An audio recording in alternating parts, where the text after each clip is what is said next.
जब मैंने सब कुछ छोड़कर किसी दूसरे देश जाने की तैयारी कर ली थी, तब मेरी फेक एमनीशिया वाली गर्लफ्रेंड मुझे कोल्ड फेस के साथ वार्निंग दे रही थी। प्लीज अपना सारा सामान पैक कर लो और जल्द से जल्द हमारे घर से निकल जाओ। मेरा बॉयफ्रेंड जल्दी ही यहाँ शिफ्ट होने वाला है और तुम्हें यहाँ देखकर वो जेलस फील करेगा। मैंने बिना सिर उठाए बस शांति से कहा, ठीक है। उसे मुझ पर जरा भी डाउट नहीं हुआ और वो अपनी एक्टिंग कंटिन्यू करते हुए बोली, और हाँ, प्लीज आगे से मेरे बॉयफ्रेंड होने का झूठा दावा मत करना। मेरे बॉयफ्रेंड लू सिनियन को यह जानकर बहुत दुख होगा। मैं एक पल के लिए रुका और फिर आज्ञाकारी बनकर सिर हिला दिया। मैंने उसे कोई एक्सप्लेनेशन नहीं दिया। इस बार मैं अपना नाम बदलकर विदेश पढ़ने जा रहा हूँ। अब मेरे दिल में उसके लिए जरा भी लगाव नहीं बचेगा। वैसे भी उसे एक्टिंग करना पसंद है तो मैं भी उसके साथ एक्टिंग करूंगा। आखिरकार वो भी मुझसे छुटकारा पाना चाहती है, तो बेहतर है कि हम दोबारा कभी ना मिले। नाम बदलने का प्रोसीजर पूरा करके जब मैं बाहर निकला तो रात हो चुकी थी। मैंने एक टैक्सी रोकी और अपने फोन पर फ्लाइट टिकट सर्च करने लगा। हालांकि नाम बदलने की एप्लीकेशन सबमिट हो चुकी थी, लेकिन अप्रूवल में अभी भी 1 महीने का समय लगेगा। इसलिए मैंने सीधे अगले महीने की 1 तारीख की मेलबोर्न की फ्लाइट बुक कर ली। फिर मैंने स्टडी अब्रॉड एजेंसी को ऑफर एक्सेप्ट करने का मैसेज भेज दिया। वह रात मेरे पिछले 1 महीने की किसी भी रात से ज्यादा सुकून भरी थी। अगली सुबह मैं उठा और ब्रेकफास्ट किया। फिर मैंने सू मेंग्याओ से जुड़ी अपनी सारी चीजें साफ कर दी। उसके दिए हुए गिफ्ट्स, हमारे कपल क्लोथ्स और स्टूडेंट लाइफ के दौरान दिए गए सारे लव लेटर्स मैंने डस्टबिन में फेंक दिए। मैं अभी इन सब में बिजी ही था कि अचानक एक लिमिटेड एडिशन स्पोर्ट्स कार सड़क के किनारे आकर रुकी। मैंने आवाज सुनकर पीछे मुड़कर देखा तो सू मेंग्याओ थी। वो एक आदमी का हाथ पकड़े हुए बड़े क्षण से गाड़ी से उतरी। मुझे देखकर भी उसने नजरें नहीं चुराई। मैं जानता था कि वो बिना किसी हिचकिचाहट के ऐसा इसलिए कर रही है क्योंकि उसे पूरा यकीन है कि मैं उसकी एमनीजिया वाली हालत में की गई हर गलती को माफ कर दूंगा। शुरुआत से ही सू मेंग्याओ ने मुझे अपना बॉयफ्रेंड मानने से इनकार कर दिया था। उसने लोगों से मेरा सारा सामान भी विला से बाहर निकलवा दिया था। मुझे लगा था कि मुझे अब सड़क पर रहना पड़ेगा, लेकिन तभी मेरे पड़ोस वाले मकान मालिक ने मुझे कॉन्टैक्ट किया। उसने कहा कि वो विदेश जा रहा है और उसने मुझे सबसे कम प्राइस पर अपना घर रेंट पर दे दिया। उस समय मुझे लगा कि मेरी किस्मत अच्छी है, लेकिन अब समझ में आ रहा है कि यह सब भी उसी का रचा हुआ एक ड्रामा था। उसे डर था कि कहीं मैं सच में न चला जाऊं, इसलिए उसने मुझे रोकने के लिए यह तरीका अपनाया था। पिछले 1 महीने में मेरे साथ हुए इस धोखे को याद करके मुझे बस खुद पर हंसी आ रही थी। मुझे कोई परवाह नहीं थी कि आज वो कौन सा नया नाटक करने वाली है। मैंने मुड़कर आखिरी बॉक्स उठाया और उसे डस्टबिन में डाल दिया। तभी वहां से गुजर रही सू मेंग्याओ की नजर उन फेंकी हुई चीजों पर पड़ी और उसका चेहरा उतर गया। तुमने ये सारी चीजें क्यों फेंक दी? मैं उसकी तरफ एक ठंडी नजर से देखा और काम टोन में कहा, तुम्हारी तो याददाश्त चली गई थी ना, फिर तुम्हें ये सारी चीजें कैसे याद हैं? सू मेंग्याओ को तुरंत रियलाइज हुआ कि उसके मुंह से सच निकल गया है। उसने जल्दी से अपने फेशियल एक्सप्रेशंस बदले और अनजान बनने की एक्टिंग करते हुए बोली, मैं तो बस ऐसे ही पूछ रही थी। मुझे भला पुरानी बातें कैसे याद हो सकती हैं? अब तो मैं सिर्फ लू सिनियन को पसंद करती हूँ। आखिरकार जब नांजो में मेरा कार एक्सीडेंट हुआ था तो सिर्फ उसी ने मेरी देखभाल की थी। Car accident? यहाँ तक कि उसकी याददाश्त जाने का नाटक भी एक एक्टिंग है। कौन सा कार एक्सीडेंट? मेरे होठों पर एक हल्की सी मुस्कान आ गई। मैंने उस आदमी की तरफ देखा जिसने उसे पकड़ रखा था। उसकी आंखों में एक अजीब सा घमंड था। ये एक नया चेहरा था। शायद लू सिनिया इन दिनों सू मेंग्याओ का सबसे फेवरेट टाइम पास था, इसीलिए वो उसे इतने शान से यहाँ लाई थी। मैं अब उससे कोई फालतू बात नहीं करना चाहता था। मैंने बस हाँ कहा और मुड़कर विला के अंदर चला गया। मुझे बिना पीछे मुड़े जाते देख सू मेंग्याओ की आंखें फटी की फटी रह गईं। उसे लगा था कि किसी और को घर लाते देखकर मैं गुस्सा करूंगा या जेलस फील करूंगा, लेकिन मैं इतना शांत कैसे था? सू मेंग्याओ को लगा कि कुछ तो गड़बड़ है, लेकिन उसने मेरे पीछे आकर कोई एक्सप्लेनेशन नहीं दिया और मुझ दरवाजे के पीछे गायब होते हुए देखती रही। रात 8 बजे अचानक डोरबेल बजी। मैंने अपने हाथ से पैकिंग बैग नीचे रखा और दरवाजा खोलने गया। सामने वही आदमी था जिसे सू मेंग्याओ अभी अपने साथ लाई थी। उसने अपना हाथ उठाकर वेव किया। हालांकि उसके चेहरे पर एक स्माइल थी, लेकिन उसकी आंखों में कोई खुशी नहीं थी। हेलो, मेरा नाम लू सिनियन है। मैं कुछ दिनों के लिए अपनी गर्लफ्रेंड के घर पर रुकने वाला हूँ। चूंकि अब हम पड़ोसी हैं, तो क्या हम अपना कॉन्टैक्ट नंबर एक्सचेंज कर सकते हैं? कोई जरूरत नहीं है। मैंने बिना कुछ सोचे उसे रिजेक्ट कर दिया और मुड़ने ही वाला था कि लू सिनियन ने मेरे हाथ से मेरा फोन छीन लिया। उसने जल्दी से वीचैट ओपन किया और खुद को फ्रेंड लिस्ट में ऐड कर लिया। मेरे गुस्से वाले चेहरे को देखकर उसने हंसते हुए फोन वापस कर दिया और बड़े ही हल्के टोन में बोला, हम दोस्त तो बन ही सकते हैं। आखिरकार हमें आगे भी मिलते जुलते रहना है। वैसे क्या तुम्हारे पास अम्ब्रेला है? जो हमने दिन में खरीदा था वो सब इस्तेमाल हो गए हैं। क्या तुम मुझे कुछ छाते उधार दे सकते हो? मेरा चेहरा थोड़ा पीला पड़ गया और फोन वापस लेते वक्त मेरे हाथ हल्के से कांप उठे। नहीं है मेरे पास। लेकिन लू सिनियन हार मानने वालों में से नहीं था। उसकी आंखों में मेरे लिए साफ मजाक था। हाँ, शायद मैंने गलत इंसान से पूछ लिया। मेंग्याओ ने तो तुम्हें छोड़ ही दिया है, तो तुम्हारे पास छाता कैसे होगा? मुझे पता था कि वो जानबूझकर मुझे उकसा रहा है, मैं उससे बात नहीं करना चाहता था, इसलिए मैंने दरवाजा बंद करने के लिए हैंडल खींचा। तभी लू सीनियर ने दरवाजे का हैंडल पकड़ा और जानबूझकर जमीन पर गिर गया। उसकी आंखें तुरंत लाल हो गईं। भैया, मुझे पता है कि आप मुझे देखना नहीं चाहते,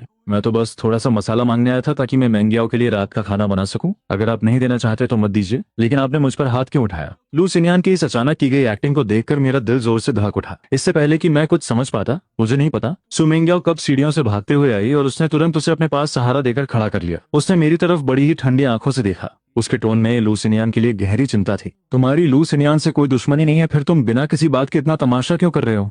अब वो मेरा बॉयफ्रेंड है, प्लीज उसके साथ तमीज से पेश आओ। इतना कहकर उसने मेरे चेहरे के एक्सप्रेशन की तरफ देखा भी नहीं और उसे पकड़कर सीधे वहां से चली गई। उसकी हर एक बात मेरे कानों में गूंज रही थी और अनजाने में ही मेरी मुट्ठियां कस गईं। मैं उन्हें अंधेरे में गायब होते हुए घूरता रहा। मैंने बिना किसी एक्सप्रेशन के अपना हाथ उठाया और दरवाजा जोर से बंद कर दिया। आधी रात के समय बेड साइड टेबल पर रखा मेरा फोन वाइब्रेट होने लगा। नींद से जागते हुए मैंने बिना सोचे समझे कॉल रिसीव कर लिया। अगले ही पल स्क्रीन का इंटरफेस बदल गया। हिलते हुए कैमरा लेंस और उन घिनौने सीन्स को देखकर मेरी नींद पूरी तरह उड़ गई। मुझे जब ये समझ आया कि फोन के दूसरी तरफ मौजूद लोग क्या कर रहे हैं तो मैं किसी मूर्ति की तरह सुन्न पड़ गया। आखिरकार मैं खुद को रोक नहीं पाया और मैंने कॉल कट कर दी। मेरी नींद से भरी आंखों में अब लाल रंग के खून की लकीरें छा गई थीं। इसके बाद कुछ दिनों तक मैं घर से बाहर नहीं निकला। जब तक मेरे बेस्ट फ्रेंड की शादी का दिन नहीं आया तब तक मैंने खुद को संभाला और बाहर निकला। होटल पहुंचकर शादी शुरू होने से पहले मैंने अपना तैयार किया हुआ गिफ्ट उसे दे दिया। हम दोनों ने थोड़ी देर बात की। मेरे दोस्त ने मेरा हाथ पकड़ा और कहा, श्यान, मैंने सु मेंगियाओ को भी इनविटेशन कार्ड भेजा था, उसने आने के लिए हाँ भी कर दी है। थोड़ी देर बाद तुम जाकर उसे रिसीव कर लेना। उसके साथ ज्यादा से ज्यादा बात करना, क्या पता उसे तुम्हारे प्रपोजल का सीन याद आ जाए और उसकी मेमोरी वापस आ जाए। मैं कुछ देर के लिए शांत रहा और फिर अपना सिर ना में हिला दिया। मेरे चेहरे से गायब होती मुस्कान को देखकर मेरे दोस्त की आंखों में चिंता साफ दिखाई दे रही थी। क्या हुआ? क्या तुम अब और कोशिश नहीं करना चाहते? मैं जवाब देने ही वाला था कि तभी मैंने देखा कि सु मेंगियाओ लू सीनियन के साथ दरवाजे पर खड़ी है। मेरे दोस्त ने भी उसी तरफ देखा। उन दोनों को एक दूसरे की बाहों में बाहें डाले देखकर मेरे दोस्त का चेहरा गुस्से से लाल हो गया। वो उन्हें सबक सिखाने के लिए आगे बढ़ा, लेकिन मैंने तुरंत उसे रोक लिया। मेरी आवाज में बहुत थकान थी। रहने दो, बस कुछ दिनों की बात है, फिर सब हमेशा के लिए खत्म हो जाएगा। मेरा दोस्त मेरी बात का मतलब नहीं समझ पाया। वो मुझसे कुछ पूछने ही वाला था कि तभी बेस्ट मैन वहां आ गया। शादी बस शुरू ही होने वाली थी। मैंने बड़ी मुश्किल से अपने दोस्त को समझा बुझाकर स्टेज पर भेजा। हॉल में बज रही वेडिंग मार्च की धुन को सुनकर मैंने एक गहरी सांस ली और मेन हॉल में वापस आ गया। सभी गेस्ट अपनी सीटों पर बैठ चुके थे। सिर्फ सु मेंगियाओ के बगल वाली सीट खाली थी। थोड़ी देर हिचकिचाने के बाद मैं वहां जाकर बैठ गया। शादी के पूरे फंक्शन के दौरान लू सीनियन लगातार सु मेंगियाओ से चिपका रहा। वो उससे खाना परोसने की जिद कर रहा था और सु मेंगियाओ उसकी हर बात मान रही थी। कभी वो उसके लिए ड्रिंक डालती तो कभी उसका सूप फूंक कर ठंडा करती। वो उसका बहुत ज्यादा ख्याल रख रही थी। यहाँ तक कि जब लू सिनियन ने अपनी झूठी मिठाई उसे खिलाई तो उसने बिना किसी हिचकिचाहट के उसे पूरा खा लिया। उन दोनों को इतने करीब देखकर मैंने अपनी नजरें फेर लीं और स्टेज के सेंटर की तरफ देखने लगा। मुझसे कुछ खाया नहीं जा रहा था, इसलिए मैंने अपनी चॉपस्टिक्स को हाथ भी नहीं लगाया। बगल में बैठी मेरे दोस्त की माँ ने मुझे कुछ खाना परोस दिया और ज्यादा खाने के लिए कहा। मैं आंटी की बात को टालना नहीं चाहता था, इसलिए मैंने एक डम्पलिंग उठा लिया। लेकिन तभी बगल में बैठी सु मेंगियाओ ने यह देखा और सीधे अपना हाथ आगे बढ़ाकर वो डम्पलिंग मेरे हाथ से छीन लिया। तुम्हें अपनी जान प्यारी नहीं है क्या? ये सी फूड की फिलिंग वाला है, तुम्हें इससे एलर्जी है, तुम इसे नहीं खा सकते। जमीन पर गिरकर लुढ़कते हुए डम्पलिंग को देखकर मैंने अपना सिर उठाया और उसे गहराई से देखा। सु मेंगियाओ को तब जाकर अपनी गलती का एहसास हुआ। उसने बड़ी ही अजीब सी शक्ल बनाते हुए 2 लाइन की एक्सप्लेनेशन दी। घर में काम करने वाली आंटी कभी सी फूड नहीं खरीदती, मैंने उन्हें कई बार बोलते हुए सुना है। इतना कहने के बाद उसने मेरे चेहरे की तरफ देखने की हिम्मत नहीं की और मुड़कर बैठ गई। लू सिनियन उसके कान के पास आया और पता नहीं उसने क्या कहा कि सु मेंगियाओ ने अपने हाथ का सामान नीचे रख दिया और उसे खींचते हुए वहां से ले गई। मुझे इस बात से कोई फर्क नहीं पड़ता था कि वो लोग कहाँ गए हैं। बोके टॉस की रस्म खत्म होने के बाद मैं वॉशरूम जाने के लिए उठा। जैसे ही मैं दरवाजे तक पहुंचा मुझे अंदर से कुछ अजीब सी आवाजें सुनाई दी। मेरे कदम वहीं रुक गए और मेरी सांसें थम गईं। कुछ मिनटों की शांति के बाद सबसे अंदर वाले क्यूबिकल से एक बहुत ही सॉफ्ट मेल आवाज आई। तुम इतनी वाइल्ड कैसे हो सकती हो? शादी में आई हो और ऐसे कपड़े पहनकर, क्या तुम्हें पसंद नहीं है? इस सवाल के बाद एक हल्की सी हंसी गूंजी। बेशक मुझे पसंद है। मैंने अपना सिर उठाया और ऊपर लगे साइन बोर्ड को देखा। मेरी उंगलियां मेरी हथेली में गहराई तक गिर चुकी थीं। कॉरिडोर में लगातार कदमों की आवाजें आ रही थीं। वॉशरूम में अब फिर से शांति छा गई थी। मैंने आखिरी बार उस बंद दरवाजे वाले क्यूबिकल की तरफ देखा। मेरी आंखें लाल हो चुकी थीं और फिर मैं मुड़कर वहां से चला गया। शादी खत्म होने के बाद अपने दोस्त को बाय बोलकर जैसे ही मैं एलिवेटर से नीचे उतरा मुझे सड़क पर वही जानी पहचानी स्पोर्ट्स कार खड़ी दिखाई दी। मैंने उसे अनदेखा कर दिया और टैक्सी रोकने के लिए आगे बढ़ा। तभी पता नहीं लू सिन्यान कहां से आ गया और उसने मेरा हाथ पकड़ लिया। मेंगियाओ को कंपनी में कुछ काम था तो वो पहले चली गई और गाड़ी मेरे लिए छोड़ गई। हम दोनों पास ही रहते हैं तो चलो मैं तुम्हें ड्रॉप कर देता हूँ। मैंने बिना कुछ सोचे उसे रिजेक्ट कर दिया, लेकिन लू सिनियन ने मेरी एक ना सुनी और मुझे जबरदस्ती धक्का देकर पैसेंजर सीट पर बैठा दिया। उसने दरवाजा लॉक किया और गाड़ी स्टार्ट कर दी। वो बहुत तेज गाड़ी चला रहा था, इसलिए मुझे मजबूरी में अपनी सीट बेल्ट बांधनी पड़ी। पूरे रास्ते लू सिनियन ने नॉर्मल बातचीत का बहाना बनाकर मुझे ताना मारना जारी रखा। तुम्हें पहले से ही पता था ना कि मेंग्याओ अपनी याददाश्त जाने का नाटक कर रही है। तुम्हारी इतनी हिम्मत कैसे हुई कि तुमने उसे सच बताने की कोशिश नहीं की? मैं उसकी तरफ एक ठंडी नजर से देखा और काम टोन में कहा, इससे तुम्हारा कोई लेना देना नहीं है। मेरा इससे लेना देना कैसे नहीं है? मैं भी तो मेंग्याओ के बगल में खड़े होकर प्राउडली उसका फियांस बनना चाहता हूँ। हालांकि अभी उसका ऐसा कोई इरादा नहीं है, लेकिन तुम भी जानते हो कि उसे मेरी बॉडी कितनी पसंद है। देर सवेर उसे मुझसे प्यार हो ही जाएगा। तुम्हें मुझ पर यकीन नहीं है? मैंने उसकी बातों पर बिल्कुल ध्यान नहीं दिया और मुड़कर खिड़की के बाहर का नजारा देखने लगा। मुझे अपनी बातों का कोई जवाब न देते देख लुसिनियान गुस्से से पागल हो गया। उसने कुछ और भड़काने वाली बातें कहीं, लेकिन मैंने अपनी आंखें बंद कर ली और ऐसा दिखावा किया जैसे वो वहां है ही नहीं। मेरे इस रवैये से लू सिनियन को बहुत चिढ़ हुई। उसने सामने वाले टर्निंग पॉइंट को देखा और अचानक से स्टीयरिंग व्हील घुमा दिया। एक जोरदार झटके के साथ हुए क्रैश की वजह से मेरा पूरा शरीर बेकाबू होकर आगे की तरफ झुक गया। जैसे ही मैंने अपनी आंखें खोली, मुझे शीशे के टुकड़े अपने चेहरे की तरफ आते हुए दिखाई दिए। मैंने तुरंत अपने हाथों को अपने चेहरे को बचाने के लिए आगे कर लिया। मेरे हाथ से गहरा लाल खून बहने लगा। मैं गाड़ी के साइड डोर से टकराया और मुझे एक भयानक दर्द महसूस हुआ। मेरी आंखों के सामने अंधेरा छा गया और मैं बेहोश हो गया। मुझे नहीं पता कि कितना समय बीत गया। मेरे कानों में बहुत शोरगुल की आवाज आ रही थी। दोनों पेशेंट्स के हाथों की तुरंत सर्जरी करनी पड़ेगी, लेकिन अभी हॉस्पिटल में सिर्फ एक ही डॉक्टर है जो ये सर्जरी कर सकता है। जिस पेशेंट का पहले ट्रीटमेंट नहीं होगा, उसके विकलांग होने का रिस्क हो सकता है। मिस सू, आप किसे बचाना चाहती हैं? ये सुनकर मैंने खुद को थोड़ा होश में लाने की कोशिश की और बड़ी मुश्किल से मेरे गले से दो शब्द निकले, मेरे हाथ मेरे लिए बहुत जरूरी हैं। मेरे हाथ में कोई प्रॉब्लम नहीं होनी चाहिए। उस गर्म छोटे से हाथ ने जो मेरे बाएं हाथ को पकड़े हुए था, आवाज सुनकर तुरंत मेरी पकड़ छोड़ दी। जैसे ही मैंने आंखें खोली, मैंने सू मेंग्याओ के चेहरे पर एक पल के लिए घबराहट देखी। उसने अपना हाथ लू सिनियन के कंधे पर रखा और भारी आवाज में बोली, पहले लू सिनियन को बचाओ। मुझे नहीं पता कितना समय और बीत गया। अंधेरे में लगातार डूबते हुए आखिरकार मुझे थोड़ा होश आया। शायद ये एनेस्थीसिया का असर था कि मैं अपनी आंखें नहीं खोल पा रहा था, लेकिन मुझे अपने आसपास कुछ हलचल सुनाई दे रही थी। दो लोग आपस में बात कर रहे थे और उनकी आवाज बहुत जानी पहचानी लग रही थी। मेंग्याओ दीदी, तुमने इतना बड़ा तमाशा खड़ा कर दिया, अब तुम इसे कैसे संभालोगी? गु शियान के लिए उसके हाथ उसकी जान से भी ज्यादा प्यारे हैं और तुमने पहले लू सिनियन को बचाने का फैसला किया। क्या तुम गु शियान को मार डालना चाहती हो? मैं भला शियान को क्यों मारना चाहूंगी? वो तो बस इत्तेफाक था कि वो उस वक्त होश में आ गया। अगर मैं पहले उसे बचाने के लिए मान जाती तो मेरे फेक एमनीशिया का नाटक सबके सामने जाता। बस 20 दिन और बाकी हैं। मैं बस कुछ दिन और मजे करना चाहती थी। मैं शियान को कुछ नहीं होने दूंगी। ये कोई छोटी बात नहीं है। क्या तुमने डॉक्टर की बात नहीं सुनी? अगर गु शियान को ऑपरेशन थिएटर ले जाने में 1 मिनट की भी देरी हो जाती तो उसके हाथ हमेशा के लिए बर्बाद हो जाते। अगर उसे होश आ गया और उसे सच पता चल गया तो तुम्हारे और उसके बीच कोई चांस नहीं बचेगा। मेरी बात सुनकर मेरा हाथ पकड़े हुए इंसान को शायद बहुत घबराहट हो रही थी, क्योंकि उसके हाथों में पसीना आ गया था। कुछ मिनटों के बाद उसने मेरे माथे पर एक किस किया और पूरे कॉन्फिडेंस के साथ बोली, उसे कभी पता नहीं चलेगा। मैंने सब कुछ प्लान कर लिया है। बस 23 दिन और फिर डॉक्टर कह देंगे कि मेरी मेमोरी वापस आ गई है। तब सब कुछ पहले जैसा हो जाएगा। एक लंबी आह के बाद कोई कमरे से बाहर चला गया। दूसरा इंसान अभी भी मेरे हॉस्पिटल बेड के पास बैठा था और धीरे धीरे बड़बड़ा रहा था, शियान, हमारी शादी का दिन बहुत करीब है। मैंने वेडिंग रिंग भी ऑर्डर कर दी है। जैसे ही मेरी याददाश्त वापस आएगी तुम उसे देख पाओगे। जब हमारा मैरिज सर्टिफिकेट बन जाएगा तो मैं तुम्हें ऑरोरा देखने ले चलूंगी, ठीक है? क्या तुम्हें याद है जब हमारी 3rd एनिवर्सरी थी और तुमने शूटिंग स्टार को देखकर एक विश मांगी थी? तुमने कहा था कि तुम हमेशा मेरे साथ रहना चाहते हो। उस वक्त मैं बहुत खुश हुई थी। मैं भी तुम्हारे साथ अपनी पूरी जिंदगी बिताना चाहती हूँ। एनेस्थीसिया का असर धीरे धीरे कम रहा था और मुझे याद आया कि यह लगातार बड़बड़ाने वाला इंसान कौन था।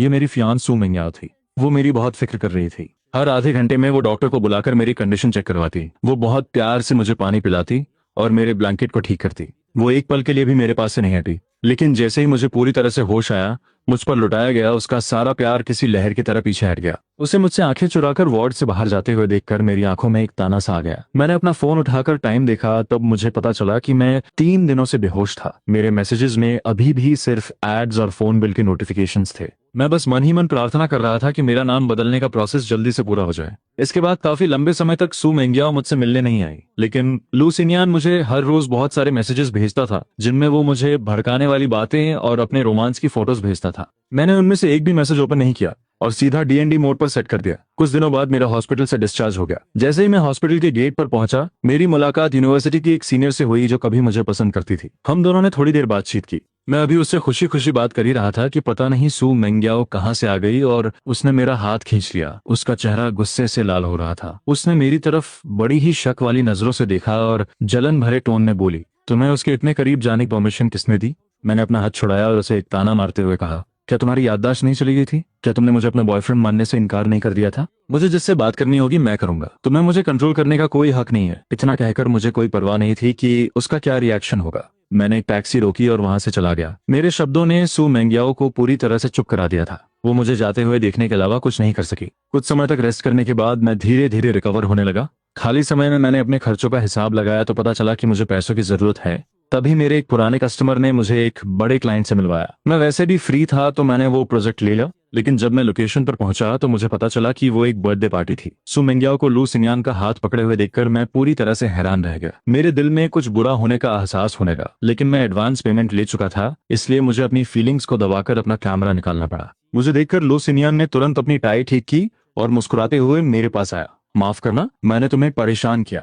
फोटोज थोड़ी लो एंगल से लेना और ब्राइटनेस भी थोड़ी कम रखना। जब मैं स्टेज पर जाऊं तो कैमरा थोड़ा जूम इन कर लेना। उसकी इन सारी डिमांड्स को मानकर मैंने सैकड़ों फोटोज खींची, लेकिन लू सिन्यान को एक भी फोटो पसंद नहीं आई और वो मुझे दोबारा फोटोज खींचने के लिए फोर्स करने लगा। मैंने बहुत पेशेंस के साथ 3-4 बार दोबारा फोटोज खींची, जिससे मेरी चोटिल कलाई में फिर से दर्द होने लगा। लू सिन्यान ने मेरी तरफ देखा और मजाक उड़ाते हुए कहा, ये तुमने कैसी फोटोज खींची है? गुशियान, तुम तो बहुत बड़े फोटोग्राफर माने जाते हो, लेकिन ऐसा लगता है कि तुम उतने भी अच्छे नहीं हो जितना लोग कहते हैं। चलो पहले वाली फोटोज यूज कर लेते हैं, कम से कम उनमें से कुछ तो देखने लायक हैं। आसपास के लोग भी मुझ छिपाकर मेरी इस हालत पर हंसने लगे। मैंने अपनी सुन्न पड़ चुकी टांगों को थोड़ा और खड़ा हो गया। उस समय लू सिन्यान और भी ज्यादा घमंडी हो गया था। वो सू मेंग्याओ के पास गया, पीछे मुड़ा और मेरी तरफ हाथ हिलाया। मेरी नजरें एक जगह टिक गईं, लेकिन मैं जल्द ही अपने नॉर्मल कोल्ड एक्सप्रेशन में वापस आ गया। मैंने अपना कैमरा उठाया, लेंस को उन दोनों की तरफ पॉइंट किया और शटर बटन दबा दिया। लू सिन्यान ने बहुत सारे पोज दिए और आखिर में उसने सू मेंग्याओ को किस किया। उसी पल पूरी पार्टी खुशी से झूम उठी और सब चिल्लाने लगे, क्या ड्रामा चल रहा है? इन आवाजों को सुनकर सू मेंग्याओ की बॉडी एक पल के लिए स्टिफ हो गई। उसने लू सिन्यान की कमर पर से अपना हाथ हटा लिया और थोड़ी नर्वस होकर मेरी तरफ देखा, लेकिन मैंने कोई रिएक्शन नहीं दिया। मैं उस सिर नीचे करके कैमरा में फोटोज चेक कर रहा था, जैसे कि अभी जो कुछ भी हुआ मुझे उससे कोई फर्क ही ना पड़ा हो। रात की 11 बजे 4 घंटे से चल रही ये पार्टी आखिरकार खत्म हो गई। मैंने अपना कैमरा वापस बैग में रखा और एक टिश्यू पेपर निकालकर अपने कपड़ों से केक पोंछने लगा, जो लू सिन्यान ने गलती से मुझ पर गिरा दिया था। तभी खाली हॉल में कदमों की आवाज गूंजने लगी। मैंने सिर उठाकर देखा तो लू सिन्यान मुस्कुराते हुए सीधा मेरी तरफ आ रहा था। तुमने आज बहुत मेहनत की है, तुम्हें पैसों की बहुत जरूरत है ना? मैं चाहता हूँ कि तुम मेरी कुछ और फोटोज खींचो, मैं तुम्हें डबल पैसे दूंगा। क्या तुम ये काम करोगे? डबल पैसे? मैंने कुछ देर सोचा और फिर हाँ में सिर हिला दिया। लू सिन्यान सीधा मुझे ऊपर होटल रूम में ले गया। उसने सबसे पहले शूटिंग एंगल और कंटेंट फिक्स किया। मैं अभी कॉर्नर में अपना कैमरा सेट कर ही रहा था कि बाहर से किसी ने दरवाजा खटखटाया। लू सिन्यान ने दरवाजा खोलने में कोई जल्दबाजी नहीं दिखाई और मेरी तरफ देखकर एक बहुत ही अजीब सी मुस्कान के साथ बोला, बस अभी शुरू होने वाला है,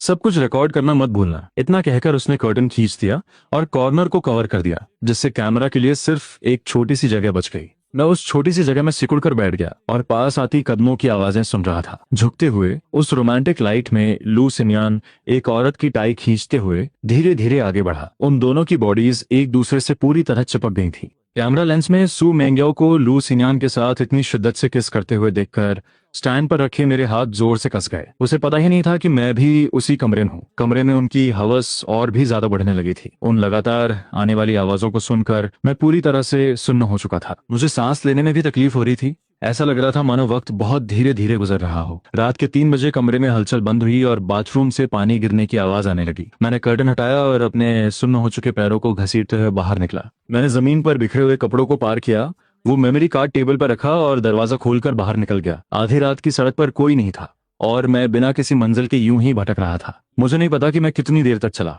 जब मैंने अपनी थकी हुई आंखें उठाईं तो मुझे एहसास हुआ कि मैं अनजाने में अपने हाई स्कूल पहुंच गया हूँ। पुरानी यादें ताजा होने लगी। सू मेंग्याओ ने स्पोर्ट्स ग्राउंड के 1000 मीटर वाले ट्रैक पर मेरा हाथ पकड़कर दौड़ लगाई थी। उसने मेरे बर्थडे पर पूरे ऑडिटोरियम को गुलाब के फूलों से सजा दिया था और फ्लैग रेजिंग स्टेज पर पूरे स्कूल के सामने मुझे प्रपोज किया था। सब कुछ पहले जैसा ही था, लेकिन वहां खड़े मेरे दिल की हालत अब पूरी तरह से बदल चुकी थी। मैं स्कूल बिल्डिंग की तरफ गया और वहां मुझे टीचिंग डायरेक्टर मिले, जो शायद काम पर आए थे। चूंकि सू मेंग्याओ ने इतने ग्रैंड तरीके से मुझे प्रपोज किया था, इसलिए स्कूल के लगभग सभी टीचर्स मुझे पहचानते थे। डायरेक्टर ने मुस्कुराते हुए मुझे हेलो कहा। गुशियान, तुम अचानक स्कूल वापस कैसे आ गए? सू मेंग्याओ कहाँ है? मैंने कुछ समय पहले सुना था कि तुम दोनों की सगाई हो गई है। क्या तुम हमें इनविटेशन कार्ड देने आए हो?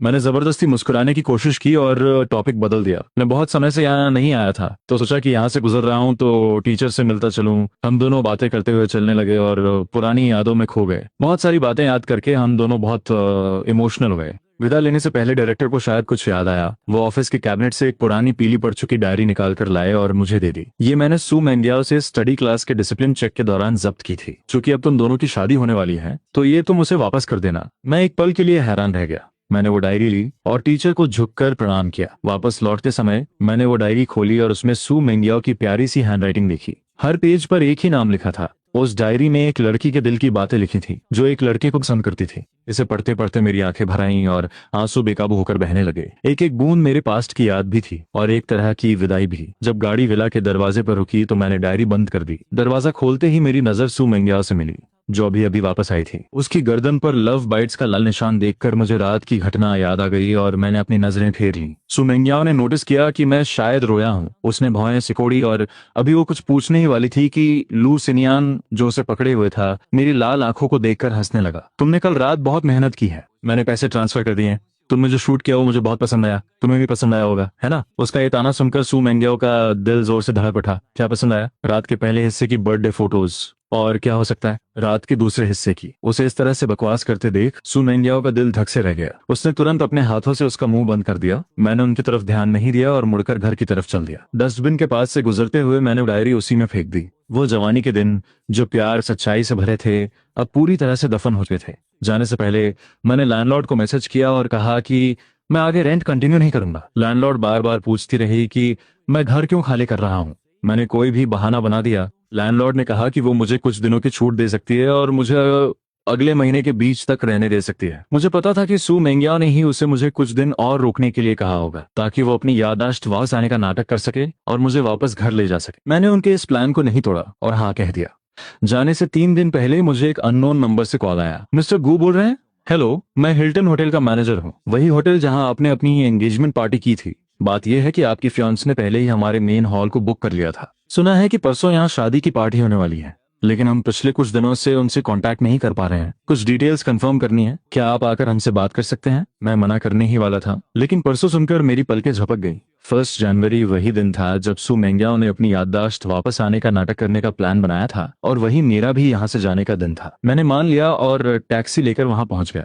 हॉल में घुसते ही वहां की डेकोरेशन देखकर मैं पूरी तरह से शांत हो गया। फूलों से लेकर शोपीसेस तक सब कुछ वैसा ही था जैसा सू मेंगियाओ ने मुझे प्रपोज करते वक्त सजाया था। वहां खड़े होकर मुझे समझ नहीं आ रहा था कि मैं पास्ट में हूँ या प्रेजेंट में। जो मैनेजर मेरे साथ अंदर आया था वो मुझे कुछ बताने ही वाला था कि तभी उसे कॉल आ गया और वो थोड़ी देर के लिए चला गया। मैं अकेला ही 2nd फ्लोर की तरफ चला गया। मुझे याद आने लगा कि कैसे सू मेंगियाओ ने हाथों में फूल लेकर मुझे गले लगाया था और जिंदगी भर सिर्फ मुझसे प्यार करने का वादा किया था। उस वक्त मैं अपनी आने वाली शादीशुदा जिंदगी को लेकर बहुत एक्साइटेड था। इसने सोचा था कि सिर्फ 3 महीने बाद सब कुछ धुएं की तरह गायब हो जाएगा और कुछ भी नहीं बचेगा। मैं इन ख्यालों में खोया ही हुआ था कि अचानक दरवाजा खुला। एक लंबे गाउन में सू मेंगियाओ फूलों का गुलदस्ता लिए अंदर आई। उसके पीछे चल रहे लू सिनियन ने यह खूबसूरत नजारा देखकर हैरानी से आ भरी। उसकी आंखों में एक उम्मीद चमक उठी। मेंगियाओ, तुम मुझे यहाँ क्यों लाई हो? सू मेंगियाओ ने चुटकी बजाई। उसका चेहरा खुशी से खिल उठा। ये वही जगह है जहाँ मैंने और शियान ने अपनी एंगेजमेंट पार्टी थी। परसों मैं अपने कुछ दोस्तों को शियान को यहाँ लाने के लिए कहने वाली हूँ। तब मैं ये नाटक करूंगी कि मुझे पुरानी बातें याद आ गई हैं और मेरी मेमोरी वापस आ गई है। मैं आज तुम्हें यहाँ इसलिए लाई हूँ ताकि हम पहले से रिहर्सल कर सकें। तुम बस शियान का रोल प्ले करो और देखो कि कहीं कोई कमी तो नहीं है। इतना कहकर उसने लू सिनियन को स्टेज के बीच में धकेल दिया और वो दोनों एक्टिंग करने लगे। एक बड़े से खंबे ने मुझे पूरी तरह से छुपा रखा था। मैं शांति से उन दोनों की सच्ची एक्टिंग देख रहा था और मेरी आंखों में एक चमक आ गई। मुझे ये मानना पड़ेगा कि सू मेंगियाओ में एक्टिंग का बहुत टैलेंट है। अगर मुझे इस सब के बारे में कुछ भी पता नहीं होता और मैं 3 दिन बाद यहाँ आता तो शायद मैं सच में उसके धोखे का शिकार हो जाता। शुक्र है कि मेरी किस्मत इतनी भी खराब नहीं थी। नीचे चल रही रिहर्सल अब माफी मांगने वाले स्टेज पर पहुंच चुकी थी। लू सिनियन नीचे झुका और उसने सू मेंगियाओ को किस किया। जो माहौल पहले रोमांटिक था वो अब अजीब होने का था। 2.5 मिनट के बाद लू सिनियन ने सू मेंगियाओ को गले लगाते हुए धीरे से कहा, अगर उसके पास वापस जाने के बाद तुम्हें सेटिस्फैक्शन न मिले तो तुम मुझे कभी भी कांटेक्ट कर सकती हो। ये सुनकर सू मेंगियाओ की आंखों में एक अजीब सी नफरत दिखी और उसने पूरे कॉन्फिडेंस के साथ कहा, अब कोई आगे नहीं होगा। 3 दिन बाद सब कुछ खत्म हो जाएगा। मैं सिर्फ गू शियान की होकर रहूंगी, समझे? मैंने अपनी पलकें झुकाई और अपनी आंखों के ताने को छुपा लिया। मेरे दिल ने उसे जवाब दिया, बहुत अफसोस की बात है सु मेंग्याओ, लेकिन अब मुझे तुम्हारी जरूरत नहीं है। यहाँ से जाने से 2 दिन पहले मुझे मैसेज मिला कि मेरा नाम बदलने का प्रोसीजर पूरा हो गया है। मैं घर से निकला और अपना नया आईडी कार्ड और पासपोर्ट ले आया। जब मैं घर पहुंचा तो शाम हो चुकी थी। सिर उठाते ही मैंने सु मेंग्याओ को दरवाजे पर मेरा इंतजार करते देखा। ऐसा लग रहा था कि वो मेरे वापस आने का ही इंतजार कर रही थी। मुझे देखकर उसकी आंखों में एक अजीब सी चमक आ गई। उसने झिझकते हुए पूछा, तुम कहाँ गए थे? मैंने अपनी चाबी से दरवाजा खोला और बहुत शांति से बोला, क्या कोई काम था? सु मेंग्याओ ने अपना हाथ अपनी जेब में डाला और ऐसे एक्टिंग करने लगी जैसे कुछ हुआ ही ना हो। कुछ नहीं, बस वेदर फोरकास्ट बता रहा था कि कल बहुत तेज बारिश होगी। अगर कोई जरूरी काम ना हो तो बाहर मत निकलना। वो साफ डर रही थी कि कहीं मैं कल गायब ना हो जाऊं, लेकिन फिर भी उसने कितना बकवास बहाना बनाया। मुझे बहुत हंसी आ रही थी, लेकिन मैंने खुद को रोक लिया। मैंने बस हाँ में सिर हिलाया। मुझे पता है, मेरे इस केयर फ्री एक्सप्रेशन को देखकर सु मेंग्याओ को अंदर ही अंदर थोड़ी घबराहट हुई। उसे लग रहा था कि मेरा बिहेवियर आजकल थोड़ा अजीब हो गया है, लेकिन उसे समझ नहीं आ रहा था कि आखिर गड़बड़ क्या है। जाने वाले दिन मैं बहुत जल्दी उठ गया। दोपहर 2 बजे की फ्लाइट को ध्यान में रखते हुए मैंने अपना बचा हुआ सारा सामान फेंक दिया। उस खाली कमरे को देखकर, जिसमें सिर्फ 2 लगेज बैग्स बचे थे, मैंने एक लंबी राहत की सांस ली। सुबह के 11 बजे डोर बेल बजी। मैंने दरवाजा खोला और जरा सी जगह बनाई तो देखा कि बाहर सु मेंग्याओ के कुछ बेस्ट फ्रेंड्स खड़े थे। गुशियान, हमें पता है कि तुम मेंग्याओ की बीमारी की वजह से इन दिनों बहुत परेशान हो और तुम्हारा किसी चीज में मन नहीं लग रहा है। डॉक्टर ने कुछ दिन पहले बताया था कि वो आजकल टाइम पर दवाइयां ले रही है और उसकी कंडीशन धीरे धीरे सुधर रही है। तुम परेशान मत हो। हाँ, हम भी यही चाहते हैं कि मेंग्याओ दीदी की याददाश्त जल्दी वापस आ जाए। हर कोई तुम दोनों की शादी का इंतजार कर रहा है। आज तुम दोनों की 7th एनिवर्सरी है। हमने तुम्हारे लिए एक छोटा सा सरप्राइज प्लान किया है। मैं शांति से उनकी पहले से तैयार की गई स्क्रिप्ट सुनता रहा और फिर बड़े आराम से पूछा, कैसा सरप्राइज? तुम्हारे साथ चलो, तुम्हें खुद पता चल जाएगा। मैं अभी जवाब देने ही वाला था कि उनमें से एक का फोन बज उठा। 1 मिनट बाद उनका प्लान बदल गया। गुशियान, एक छोटी सी प्रॉब्लम हो गई है। सरप्राइज के लिए थोड़ा वेट करना पड़ेगा। तुम अपना काम खत्म कर लो, हम तुम्हें रात में लेने आएंगे। इतना कहकर वो सब बारिश में ही वहां से चले गए। उनकी गाड़ी को बारिश में गायब होते देखकर मैं पीछे मुड़ा और लगेज नीचे ले आया। 10 मिनट बाद दरवाजे पर टैक्सी आकर थी। ड्राइवर ने मेरा लगेज रखा और हम निकल गए। मैंने विला को छोड़ दिया। जब मैं पड़ोस के घर के दरवाजे पर खड़ी गाड़ी के पास से गुजरा तो मुझे अंदर से कुछ अजीब सी आवाजें सुनाई दी। मैंने मुड़कर उस स्पोर्ट्स कार को देखा जो तेजी से हिल रही थी। मेरा दिल भारी हो गया और मैंने जल्दी से पैसेंजर सीट की तरफ कदम बढ़ाए। शाम के 5 बज रहे थे। पूरे दिन बारिश होने के बाद अब आखिरकार मौसम साफ हो गया था। पूरी तरह से सेटिस्फाइड सु मेंग्याओ ने गाड़ी का दरवाजा खोला और बाहर की तरफ हाथ हिलाया, इशारा करते हुए लू सिनियान को गाड़ी से उतरने के लिए कहा, जो अभी भी अपने बटन बंद कर रहा था। उसने मुंह बनाते हुए उसे घूरा, किस करने के लिए नीचे झुका। स्क्रीन पर टाइम देखते हुए सु मेंग्याओ ने अपना सिर घुमा लिया और उसे अवॉइड किया। उसने बहुत ही सुस्त आवाज में कहा, रुक जाओ। सु मेंग्याओ ने उसकी बात काटते हुए एक बॉसी टोन में कहा, शुरुआत से ही मैंने तुम्हें बता दिया था कि हम सिर्फ 2 महीने का एक गेम खेल रहे हैं। अब टाइम खत्म हो चुका है, तुम्हें यहाँ से जाना होगा। उसका ये कोल्ड रवैया देखकर लू सिनियन को ना चाहते हुए भी गाड़ी से उतरना पड़ा। सु मेंग्याओ ने गाड़ी का शीशा खोला और एक्सेलरेटर दबा दिया। हवा ने गाड़ी के अंदर की सारी हवस को उड़ा दिया। नेविगेशन स्क्रीन पर कम होती दूरी को देखकर उसके चेहरे पर एक हल्की सी मुस्कान आ गई। गाड़ी हिल्टन होटल के बाहर रुकने के बाद वो मेन हॉल की तरफ जाने के बजाय सीधा ऊपर चली गई। दोपहर के इस ड्रामा की वजह से उसके कपड़े बहुत सिकुड़ गए थे। उसे उन्हें ठीक करने की जरूरत थी। बाथरूम में जाने से पहले उसने अपनी सहेलियों को फोन किया और उन्हें कुछ इंस्ट्रक्शंस दिए। दूसरी तरफ के लोग एक साथ हंसने लगे। मेंग्याओ दीदी, आप चिंता मत करो, सुबह गुशियान ने आने के लिए हाँ कर दी थी। हमसे लेने के लिए रास्ते में ही है। हाँ, आपको तो ये सोचना चाहिए कि आपको बाद में एक्टिंग कैसे करनी है। ये कोई आसान काम नहीं है। तुम लोगों ने 2 महीने से एक्टिंग की है और जरा सी भी गड़बड़ नहीं हुई। तुम किस बात से डर रही हो? गुशियान मेंग्याओ दीदी से बहुत प्यार करता है, वो पक्का शक नहीं करेगा। सु मेंग्याओ उनकी ये फालतू बातें नहीं सुनना चाहती थी। उसने हंसते हुए उन्हें कुछ सुनाया और फोन सोफा पर फेंक दिया। आधे घंटे बाद जब वो अपने बाल पोंछते हुए बाहर आई तो उसने देखा कि उसका फोन लगातार बज रहा है। उसने स्क्रीन ऑन की और 20 से ज्यादा मिस्ड कॉल्स देखकर उसकी धड़कनें तेज हो गईं। अपनी घबराहट को दबाते हुए उसने कॉल रिसीव किया। इतनी बार फोन क्यों कर रही हो? क्या हुआ? मेंग्याओ दीदी, हम 10 मिनट से ज्यादा टाइम से विला का दरवाजा खटखटा रहे हैं। गुशियान बाहर नहीं आया। वो मैसेजेस का रिप्लाई नहीं दे रहा है और उसका फोन भी स्विच ऑफ है। अब हम क्या करें? वो कांटेक्ट में ही नहीं है। सु मेंग्याओ ने अपनी भौहें सिकोड़ी। उसका सारा अच्छा मूड खराब हो गया था। शायद वो सो गया होगा। तुम लोग मेरे घर जाओ, पापा से स्पेयर की लो और अंदर जाकर देखो। सहेलियों ने हाँ में जवाब दिया। सु मेंग्याओ ने अपना सिर दबाया और साफ कपड़े पहनते हुए रात की प्लान के बारे में सोचने लगी। तैयार होने के बाद वो अपना सामान लेकर नीचे गई। होटल मैनेजर ने उसे देखते ही गर्मजोशी से उसका स्वागत किया। मिस सु, कृपया डेकोरेशन देख लीजिए। अगर कुछ पसंद नहीं आया तो हम तुरंत चेंज कर देंगे। सु मेंग्याओ ने एक नजर डाली और संतुष्ट होकर सिर हिलाया। बुरा नहीं है। तारीफ सुनकर मैनेजर की खुशी का ठिकाना नहीं रहा। मिस सू, मुझे खुशी है कि आपको ये पसंद आया। सच कहूं तो इसे बिल्कुल वैसा ही सजाने के लिए आपके फियांस को भी धन्यवाद देना चाहिए। कुछ दिन पहले मैं कुछ चीजों की पोजीशन भूल गया था, तो मैंने उन्हें यहाँ बुला लिया था। फियांक, ये शब्द सुनकर सू मेंग्याओ के चेहरे के एक्सप्रेशंस गायब हो गए। उसने घूरते हुए गुस्से से पूछा, तुम्हें किसने उसे कांटेक्ट करने की परमिशन दी? ये उसके लिए एक सरप्राइज था, क्या तुम्हें नहीं पता था? उसे गुस्सा होते देख मैनेजर डर गया और हकलाते हुए बोला, मैं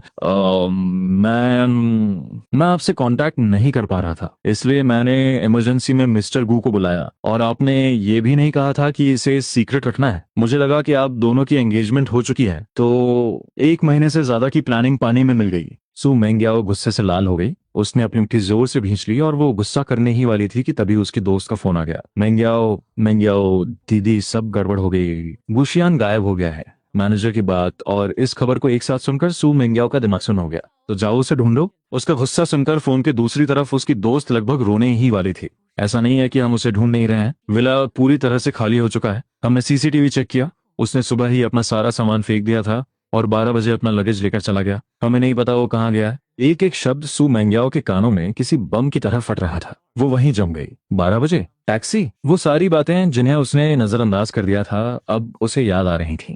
बेचारा मैनेजर, जिसे कुछ पता नहीं था, वो अभी भी लगातार एक्सप्लेन कर रहा था। सच कहूं तो अगर मैं मिस्टर गू को फोन नहीं भी करता तो भी शायद उन्हें सब पता चल जाता। उस दिन उन्होंने मुझसे बहुत सारे सवाल पूछे थे। जाने से पहले उन्होंने मुझे एक बॉक्स दिया और कहा कि मैं आज रात ये आपको दे दूं। इतना कहकर मैनेजर ने वो चीज आगे बढ़ा दी। दोनों हाथों में पकड़े उस रिंग बॉक्स को देखकर सू मेंग्याओ को लगा कि उसकी सांसें अटक गई हैं।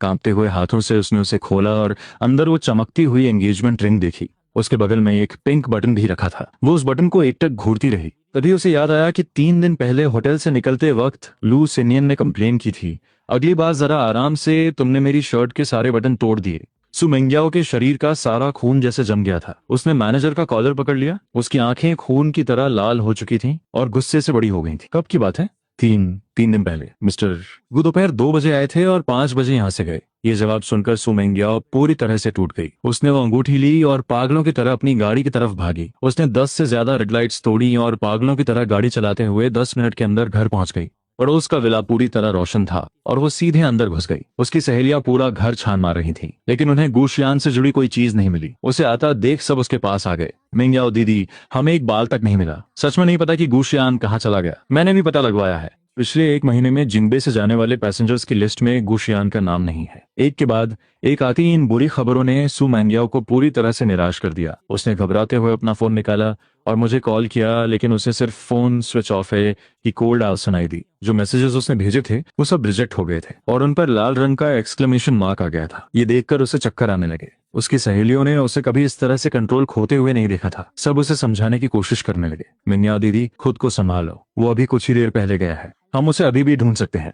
हाँ, हम उसके फोन की लोकेशन ट्रैक करके उसे ढूंढ लेंगे। ये आइडिया सुनकर सू मेंग्याओ को थोड़ा होश आया। उसने तुरंत अपने सेक्रेटरी को मैसेज किया और उसे सब कुछ पता लगाने को कहा। 1 घंटा, जो सालों जैसा लग रहा था, उसके बाद सेक्रेटरी का मैसेज आया, बॉस, गुशियान का फोन बस स्टेशन के डस्टबिन में मिला है। हमने स्टेशन पर आने जाने वाले यात्रियों की लिस्ट की जांच शुरू कर दी है। ये कोई अच्छी खबर नहीं थी, लेकिन बिल्कुल कोई सुराग न होने से तो बेहतर था। सू मेंग्याओ एक जगह बैठ नहीं पा रही थी। अपनी सहेलियों की बातें न मानते हुए वो सीधे बस स्टेशन चली गई। वहां पहुंचते ही सेक्रेटरी ने उसे साफ किया हुआ फोन दे दिया। उसने पासवर्ड डालकर उसे अनलॉक किया तो देखा कि सारे सोशल मीडिया अकाउंट्स डिलीट हो चुके थे। कॉन्टैक्ट्स भी पूरी तरह से खाली थे। सिर्फ एक नाम बचा था, लू सिनियन। इस नाम को देखते ही सू मेंग्याओ को ठंडे पसीने आने लगे। उसने खुद को बहुत समझाया और फिर हिम्मत करके उस पर क्लिक किया। सबसे लेटेस्ट मैसेज आज दोपहर लू सिनियन की तरफ से भेजा गया एक वीडियो था। वीडियो का बैकग्राउंड देखकर सू मेंग्याओ समझ गई कि वीडियो में क्या है। उसकी हिम्मत नहीं हुई कि वो उसे प्ले करे। उसने स्क्रीन को ऊपर स्क्रॉल किया। हर दिन भेजे गए 3-4 वीडियोस के साथ कुछ मैसेजेस भी थे। अनजान बनने का नाटक करना बहुत मुश्किल है ना? गुशियान, तुम्हारे साथ इतना बड़ा मजाक हो रहा है और तुम फिर भी इसे बर्दाश्त कर रहे हो। तुम्हारी फियांस में इतनी हवस है और तुम इतने ठंडे हो। अगर तुम दोनों सच में शादी कर भी लो तो मुझे लगता है कि 3 महीने में तुम्हारा डिवोर्स हो जाएगा। क्या तुम सच में उससे शादी करना चाहते हो? 1 जनवरी से लेकर 30 दिसंबर तक पूरा चैट ऐसी ही भड़काने वाली बातों से भरा था। सू मेंग्याओ का गुस्सा 7वें आसमान पर पहुंच चुका था। उसके दिमाग में सिर्फ एक ही बात चल रही थी, लू सिनियन को सबक सिखाना है। वो तेजी से गाड़ी चलाते हुए घर लौटी। जैसे ही वो गाड़ी से उतरी, उसने दरवाजे पर रखा हुआ लगेज देखा। लू सिनियन नौकरों को सामान उठाने का ऑर्डर दे रहा था। उसे वापस आता देख वो तुरंत उसके पास आ गया। तुम वापस आ गई? क्या तुम मेरे बिना नहीं रह सकती? अगर ऐसा है तो मुझे किस करो और मैं यहीं रुक जाऊंगा। सामने उस खूबसूरत चेहरे को देखकर सू मेंग्याओ खुद को रोक नहीं पाई। उसने अपना हाथ उठाया और पूरी ताकत से उसके चेहरे पर एक जोरदार थप्पड़ मारा। चटाक की आवाज के साथ लू सिन्यान जमीन पर गिर पड़ा। उसका गोरा चेहरा लाल हो गया और सूज गया। उसने अपनी आंखों में अविश्वास के साथ ऊपर देखा। मेंग्याओ, तुमने मुझे क्यों मारा? सू मेंग्याओ इतने गुस्से में थी कि वो कुछ बोल भी नहीं पा रही थी। उसने फोन उसके ऊपर फेंक दिया। उसकी आंखों में एक खतरनाक चमक थी। लू सिन्यान ने फोन उठाया और स्क्रीन देखते ही उसके रोंगटे खड़े हो गए। वो कांपने लगा। एक ही पल में उसके दिमाग में कई बातें दौड़ गईं। वो घबराते हुए सफाई देने लगा। मेंग्याओ, मैं एक्सप्लेन कर सकता हूँ। सच तो ये है कि गुशियान, उसे पहले से ही पता था कि तुम अपनी याददाश्त खोने का नाटक कर रही हो। मैं बस तुमसे बहुत प्यार करता हूँ, इसलिए मुझसे गलती हो गई। इस वक्त सू मेंग्याओ के लिए ये बातें आग में घी डालने जैसी थीं। उसका अपने गुस्से पर कोई कंट्रोल नहीं रहा। उसने बॉडीगार्ड्स को उसे उठाने का ऑर्डर दिया और उसका गला जोर से पकड़ लिया। सांस न ले पाने की वजह से लू सिन्यान बुरी तरह तड़पने लगा। उसका चेहरा लाल से नीला पड़ने लगा और फिर धीरे धीरे पर्पल हो गया। उसकी आंखों में निराशा छा गई और वो बाहर आने लगी। ऐसा लग रहा था कि उसकी जान निकलने वाली है। जब लू सिन्यान को लगा कि वो सच में दम घुटने से मर जाएगा, तभी सू मेंग्याओ की कुछ दोस्त आ गईं। ये सब देखकर उनके चेहरे का रंग उड़ गया। उन्होंने तुरंत आगे बढ़कर उसे बचाया। मेंग्याओ दीदी, शांत हो जाओ। अभी सबसे जरूरी काम गुशियान को ढूंढना है। हाँ, ये आदमी तो हमारे कब्जे में ही है। हम इससे बाद में भी निपट सकते हैं। अभी भी वक्त है। ये बातें सुनकर सू मेंग्याओ ने आखिरकार अपने हाथ रोक लिए। उसने जमीन पर गिरे हुए उस आदमी की तरफ आखिरी बार देखा और बहुत ही डरावनी आवाज में बोली, इसे दो लिहुआ के पास ले जाओ और इस पर कड़ी नजर रखना। ये नाम सुनते ही लू सिन्यान, जो लगभग बेहोश हो चुका था, अचानक होश में आ गया। वो घिसता हुआ सू मेंग्याओ के पास गया, उसके पैर पकड़ लिए और भीख मांगते हुए बोला, मेंग्याओ नहीं, मेंग्याओ दीदी, मैं 2 महीने तक तुम्हारे साथ रहा हूँ। मुझे इस बार माफ कर दो। बस मुझे जाने दो। मैं वादा करता हूँ कि मैं तुम्हें कभी परेशान नहीं करूंगा, प्लीज। सू मेंग्याओ के चेहरे पर कोई इमोशन नहीं था। उसकी सहेलियां भी उसे समझाने की हिम्मत नहीं कर पाईं। वो उसे खींचते हुए गाड़ी में ले गईं। लू सिन्यान खुद को छुड़ा नहीं पा रहा था और बेबस होकर रियर व्यू मिरर में दूर जाते हुए घर को देखता रहा। उसकी दर्द भरी आवाज पूरी गाड़ी में गूंज रही थी। सब लड़कियों के चेहरे पर एक गुस्सा था। अगर तुम चुपचाप बात मान लेते, कोई नाटक नहीं करते और पैसे लेकर चले जाते, तो तुम्हें अपनी पूरी जिंदगी की फिक्र नहीं करनी पड़ती। लेकिन तुम्हें अपनी औकात नहीं पता थी। तुमने जानबूझकर गुशियान को उकसाया। तुम इसी लायक हो। अब तुम्हें सबक मिल गया होगा। जब तुम सिस्टर ड्यू के पास पहुंचोगे तो चुपचाप उनकी बात मानना, तभी तुम्हारी जान बच सकती है। वरना उनके आदमियों के जो तरीके हैं, तुम बस दर्द सहने के लिए तैयार रहना। जब मेरी फ्लाइट मेलबोर्न में लैंड हुई, तब आधी रात हो चुकी थी। मैंने पहले से बुक किए हुए होटल में एक रात आराम किया। अगले दिन मैं अपना लगेज लेकर उस अपार्टमेंट में गया जो मैंने पहले से अरेंज कर रखा था। अगले कुछ दिनों में मैंने रोजमर्रा की जरूरत का बहुत सारा सामान खरीदा। वो खाली कमरा धीरे धीरे भर गया। मैं अपना सामान पैक कर रहा था और साथ ही अपने रूममेट से कांटेक्ट में था, जो कुछ दिनों बाद आने वाला था। धीरे धीरे मैं यहाँ की जिंदगी में ढल गया। चूंकि मुझे खाना बनाना अच्छा आता था, इसलिए मैं बहुत जल्दी इंटरनेशनल स्टूडेंट्स के ग्रुप में शामिल हो गया और पड़ोस के 2 लड़कों के साथ मेरी अच्छी दोस्ती हो गई। वो मुझे अपने साथ शॉपिंग पर ले जाते, आसपास के रेस्टोरेंट्स के बारे में बताते और लोकल टूरिस्ट स्पॉट्स घुमाते। कुछ ही दिनों में मेरी अच्छी फोटोग्राफी स्किल्स को मेरे नए दोस्तों ने भी पसंद किया और मैं लोकल फोटोग्राफी क्लब का हिस्सा बन गया। मेलबर्न आए हुए मुझे 10 दिन हो गए थे और मैंने अपना पहला फोटोग्राफी प्रोजेक्ट पूरा कर लिया था। मैंने अपने अकाउंट में आए $300 को देखा और मुझे बहुत सेटिस्फैक्शन हुआ। अगली सुबह मेरा नया रूममेट जाओ यू भी आ गया। बहुत जल्द वो मेरा एक अच्छा दोस्त बन गया। समय बीतता गया और यूनिवर्सिटी खुलने का समय आ गया। यूनिवर्सिटी शुरू होने से एक दिन पहले मैंने खुद खाना बनाया और अपने नए दोस्तों को डिनर पर बुलाया। 1 महीने तक साथ रहने के बाद हम सबके बीच अच्छी बॉन्डिंग हो गई थी। कुछ ड्रिंक्स के बाद सब एक दूसरे के साथ गॉसिप करने लगे। पता नहीं किसने शुरुआत की, लेकिन सब अपनी एक्स गर्लफ्रेंड्स के बारे में शिकायत करने लगे। जाओयू ने हंसते हुए यूं ही पूछ लिया। सबने अपनी कहानी बता दी। चियान भैया, क्या आपका कोई सीक्रेट है जो आप हमारे साथ शेयर करना चाहोगे? मेरे चेहरे की मुस्कान गायब हो गई। जब बाकी लड़कों ने अपनी एक्स गर्लफ्रेंड्स के धोखा देने की कहानियां बताई तो मैंने उन्हें मजाक के तौर पर लिया था, लेकिन जब बात मुझ पर आई तो मुझे कुछ भी बोलना बहुत मुश्किल लगा। इतना वक्त गुजरने के बाद जब भी मैं सू मेंग्याओ का नाम याद करता हूँ तो मुझे कोई दुख नहीं होता। लेकिन इन लड़कों के सामने जो मुझसे 2-3 साल छोटे थे, अभी अभी ग्रेजुएट हुए थे और दुनियादारी से अनजान थे, मुझे समझ नहीं आ रहा था कि मैं क्या कहूँ। आखिरकार 10 साल का रिश्ता, 7 साल का प्यार और शादी से सिर्फ 1-2 महीने पहले प्यार का धोखा मिलना सुनने में बहुत ही दर्दनाक कहानी लगती है। मैं नहीं चाहता था कि लोग मुझे हमदर्दी भरी नजरों से देखें। इस 1015 सेकंड की शांति से जाओ यू को समझ आ गया कि कुछ तो गड़बड़ है। उसने खुद ही टॉपिक बदल दिया और मुझे शर्मिंदा नहीं किया। खाना पीना खत्म होने के बाद जाओ यू खुद मेरे पास आया और माफी मांगने लगा। शियान भैया, मेरा वो मतलब नहीं था। I am sorry. मुझे पता था कि उसने जानबूझकर नहीं किया था, इसलिए मैंने हंसते हुए हाथ हिलाकर उसे माफ कर दिया। अपने कमरे में वापस आने के बाद मैंने अपना फोन खोला और उस नए वीचैट अकाउंट में लॉगिन किया जो मैंने 1 महीने पहले बनाया था। मेरे कुछ दोस्तों ने मुझे लगातार बहुत सारे मैसेजेस भेजे थे। मैंने उन सबको एक एक करके रिप्लाई किया। सबने मेरा हाल पूछा था, जिसके लिए मैंने उन्हें थैंक यू कहा। मेरे बेस्ट फ्रेंड का तुरंत रिप्लाई आया, शियान तुम किसी दूसरे देश में जाकर ऐसे कैसे गायब हो गए, जैसे हवा में उड़ गए हो। मुझे तुम्हारी बहुत फिक्र हो रही थी। स्क्रीन देखकर ही मुझे अंदाजा हो गया कि वो किस टोन में कंप्लेन कर रहा होगा। मैंने एक हल्की सी सांस ली और तुरंत उससे माफी मांगी और बताया कि मैं ठीक हूँ। हम दोनों ने एक दूसरे को अपनी रीसेंट लाइफ के बारे में बताया। बातें करते करते मुझे नींद आ गई। अगली सुबह जब मैं उठा तो मैंने अपने बेस्ट फ्रेंड के ढेरों मैसेजेस देखे और मेरी आंखें फटी रह गई। जब मैंने उन्हें एक एक करके पढ़ा तो पता चला कि वो सब सू मेंग्याओ के बारे में थे। तुम्हारे जाने के बाद सू मेंग्याओ हर दूसरे दिन मुझे ढूंढती हुई आती है और तुम्हारे बारे में पूछती है। फिक्र मत करो, मैंने अपना मुंह बंद रखा है और उसे एक शब्द भी नहीं बताया। अच्छा हुआ कि तुम एयरपोर्ट जाने से पहले बस स्टेशन गए थे। उसे लग रहा है कि तुम बुलेट ट्रेन लेकर जिन्बे से बाहर गए हो और वो तुम्हें पूरे देश में ढूंढ रही है। मैंने सुना है कि सू मेंग्याओ इन दिनों बार में जाकर बहुत शराब पी रही है। कुछ दिन पहले उसे शराब पीने की वजह से पेट से खून बहने लगा और उसे हॉस्पिटल में एडमिट करवाया गया। वो इसी लायक है। वो तुम्हारे माता पिता के पास भी गई थी, लेकिन तुम्हारा तो उनसे बहुत पहले से ही कोई कांटेक्ट नहीं है। उन्हें तो कुछ पता ही नहीं होगा। सू मेंग्याओ के बारे में ये सब पढ़कर मुझे कोई फर्क नहीं पड़ा। दूर नदी के साफ पानी को देखते हुए मेरे दिमाग में कई यादें आ गई। जब मैं 12 साल का था मेरे माता पिता का तलाक हो गया। उन्होंने अपनी नई फैमिली बना ली और मुझे मेरी दादी के पास छोड़ दिया जो अकेली रहती थी। जब मैं 17 साल का था तब मेरी दादी गुजर गई। फैमिली रजिस्टर में सिर्फ मेरा नाम बचा था। 18 साल की उम्र में जब मैंने सू मेंग्याओ के साथ रिश्ते में आने के लिए हाँ की थी तब उसने मुझसे वादा किया था कि वो मुझे एक परिवार देगी। मैंने उसकी बातों पर विश्वास किया और 7 साल तक उसका इंतजार किया। लेकिन बदले में मुझे क्या मिला? एमनीजिया का एक घटिया नाटक और धोखा। उन 30 दर्दनाक दिनों को याद करके आज भी मेरे रोंगटे खड़े हो जाते हैं। शुक्र है कि अब सब खत्म हो गया है। मैंने कर्टन हटाया और खिड़की से आती सूरज की तेज रोशनी ने मेरे अंदर की सारी ठंडक दूर कर दी।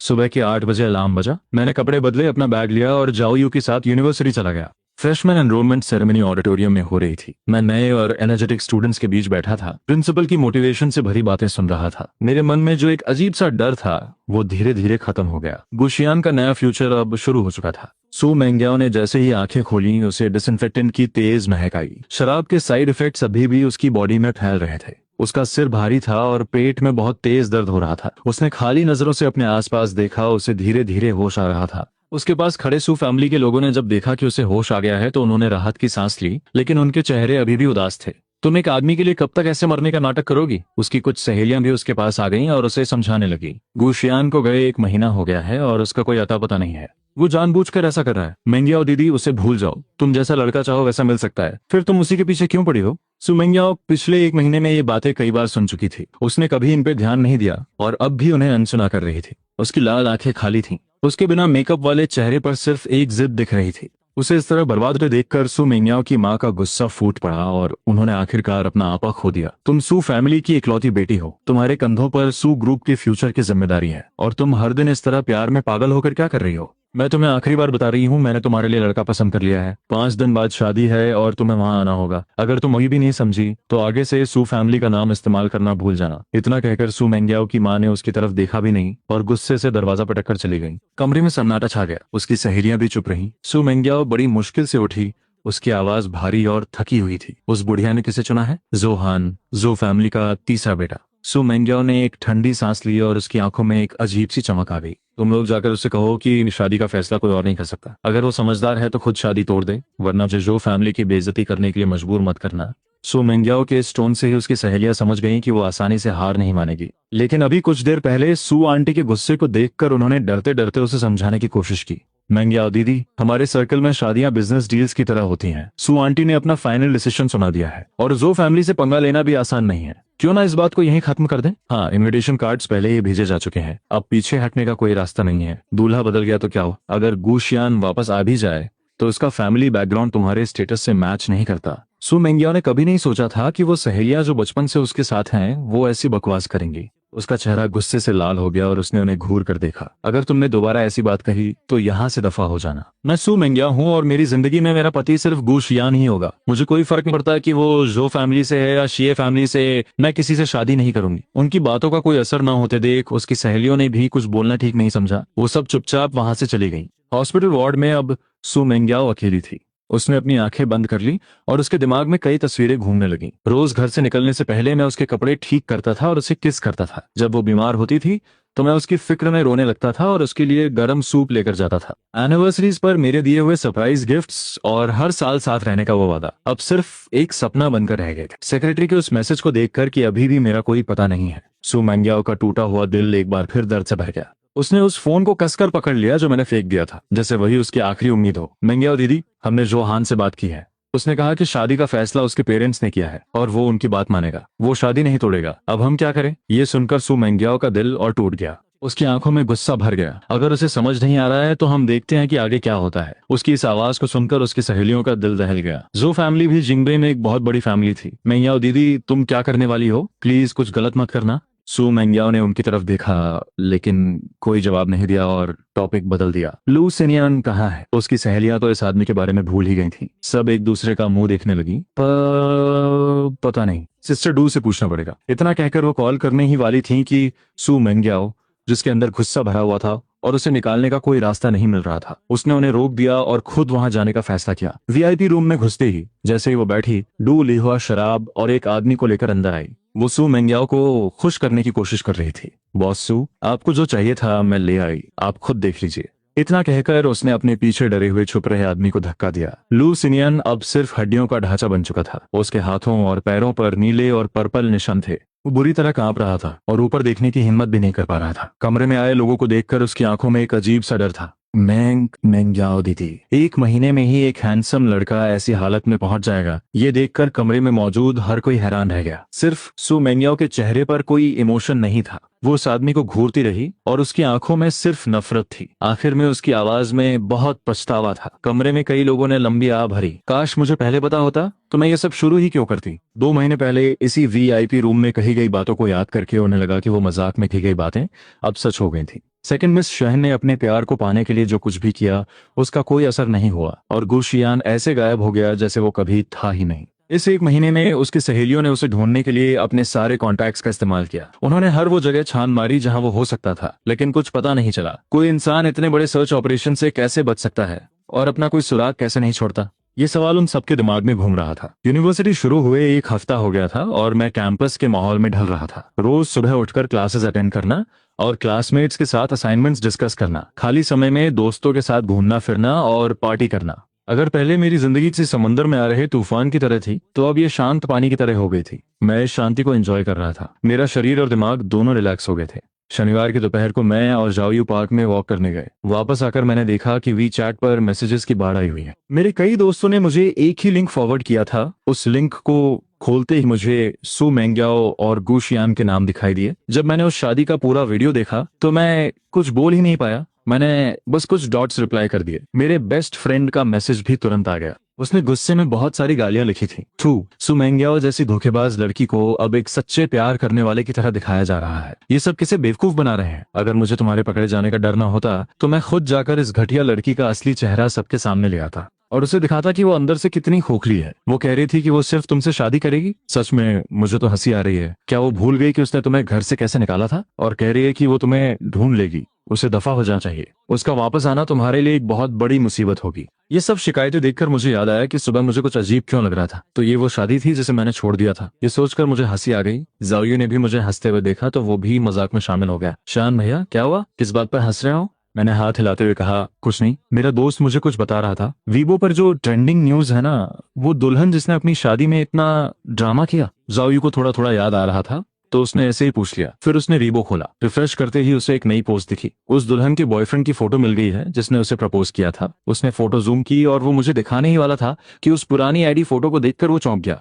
वो उस फोटो को काफी देर तक घूरता रहा और फिर उसने मेरी तरफ देखा। मुझे लगा कि वो मुझे देख रहा है तो मैं सिर उठाकर उसकी तरफ देखा। क्या हुआ? थोड़ा हिचकिचाने के बाद जाओयू ने सच बताने का फैसला किया। शियान भैया, लोकल मीडिया ने उस लड़के की फोटो ढूंढ निकाली है जिसे वो दुल्हन प्रपोज कर रही थी। वो बिल्कुल आपके जैसा दिखता है। क्या आप उसे जानते हैं? मेरी चेहरे की मुस्कान गायब हो गई। अब मुझे समझ आया कि सू मैंग्याओ ने इतना बड़ा तमाशा क्यों किया था। वो सिर्फ मुझे ढूंढना चाहती थी। मेरे दिल में एक अजीब सी फीलिंग आई। मैंने जाओयू के हाथ में फोन स्क्रीन देखी और भौहें सिकोड़ी।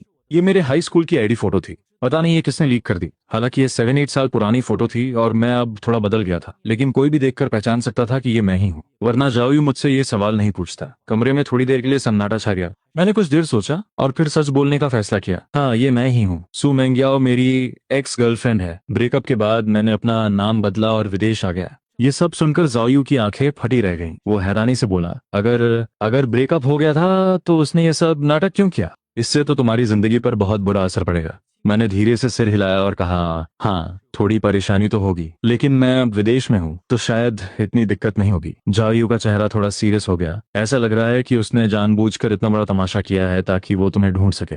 न्यूज़ काफी फैल गई है। हो सकता है यूनिवर्सिटी में कोई तुम्हें पहचान ले, तब तुम क्या करोगे? यही बात मुझे भी सता रही थी, लेकिन जायू को मेरे लिए परेशान देखकर मैं मुस्कुराया और बोला, कुछ नहीं होगा। उसे नहीं पता कि मैंने अपना नाम बदल लिया है। उसे मेरे विदेश आने के बारे में भी कुछ नहीं पता। अगर ज्यादा जरूरत पड़ी तो मैं बाहर निकलते समय मास्क पहन लूंगा और खुद को अच्छे से कवर कर लूंगा। हाँ, यही करना पड़ेगा। जायू ने उदास मन से सिर हिलाया और अपनी एक टोपी निकालकर मुझे दी। बाहर जाते वक्त इसे पहन लेना, ये तुम्हें छुपाने में भी मदद करेगी और धूप से भी बचाएगी। मैंने वो टोपी ली और माहौल को थोड़ा हल्का करने के लिए मजाक में कहा, वो बस एक एक्स गर्लफ्रेंड ही तो है, इतना डरने की जरूरत नहीं है। सू मेंग्याओ इतने बड़े इवेंट में पागलों की तरह बिहेव कर रही है। साफ दिख रहा है कि वो नॉर्मल नहीं है। मैंने हाल ही में ऐसी बहुत सी न्यूज देखी हैं जिनमें लोग प्यार में धोखा खाने के बाद अपने एक्स बॉयफ्रेंड्स या एक्स हस्बैंड से बदला लेते हैं। शियान भैया, मुझे सच में डर लग रहा है कि कहीं वो तुम्हें कोई नुकसान न पहुंचाए। सिर्फ 1 महीने पहले मिले अपने इस छोटे भाई को मेरी इतनी चिंता करते देख मेरा दिल पिघल गया। मैंने उसका हाथ पकड़ा और कहा, हम 7 साल तक साथ थे।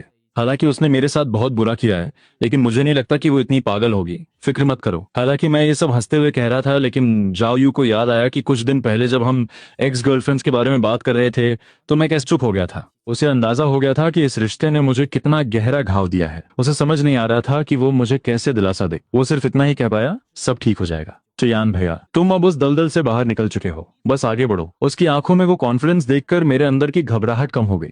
हाँ, वो 30 दिन का बुरा सपना अब खत्म हो गया है।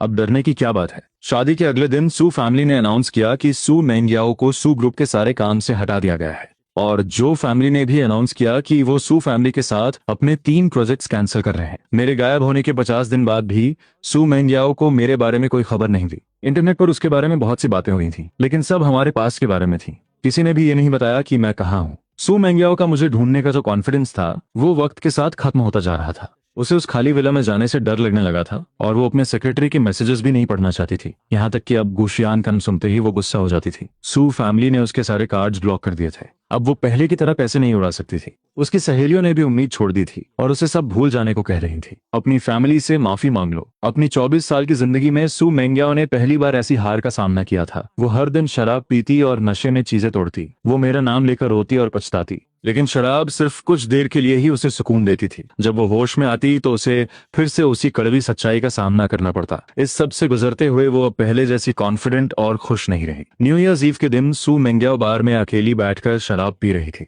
उसने अपने पिता के कई कॉल्स रिजेक्ट कर दिए और आखिर में फोन स्विच ऑफ कर दिया। आधी रात को जब वो नशे में धुत होकर घर पहुंची तो उसे मेरी याद आने लगी। हर साल न्यू ईयर्स ईव पर अपने घर में डिनर करने के बाद वो विला आती थी। मैं उसके लिए बहुत अच्छा खाना बनाता था और हम साथ में नया साल मनाते थे। हम दोनों सोफा पर बैठकर बाहर पटाखों को देखते थे और हमेशा साथ रहने का वादा करते थे। आज भी बाहर पटाखे फूट रहे हैं, लेकिन उसके आसपास कोई नहीं है। सिर्फ शराब की खाली बोतलें पड़ी हैं। खिड़की से बाहर देखते हुए सू मेंग्याओ को बहुत अकेलापन महसूस हो रहा था। 12 बजते ही उसने अपना फोन उठाया और मुझे हैप्पी न्यू ईयर का मैसेज भेजा। डिंग डोंग, टेबल पर रखा उसका फोन बजा। उसने मेरा फोन उठाया और उस लाल नोटिफिकेशन पर क्लिक किया जिस पर उसने खुद को मैसेज भेजा था। इस जानी पहचानी फोटो और मैसेज को देखकर सू मेंग्याओ को लगा कि उसका दर्द थोड़ा कम हो गया है। अब वो सिर्फ खुद के बनाए हुए इन झूठे मैसेजेस से ही दिल को तसल्ली दे सकती थी। लेकिन तभी किसी ने उसे मेरे बारे में एक खबर दी। उसकी एक सहेली जो मेलबर्न में पढ़ रही थी, उसने बताया कि उसने यूनिवर्सिटी में किसी को देखा है जो बिल्कुल गू शियान जैसा दिखता है। ये खबर सुनकर सू मेंग्याओ में जैसे जान आ गई। उसने तुरंत मेलबर्न की फ्लाइट बुक की और जाने के लिए तैयार हो गई,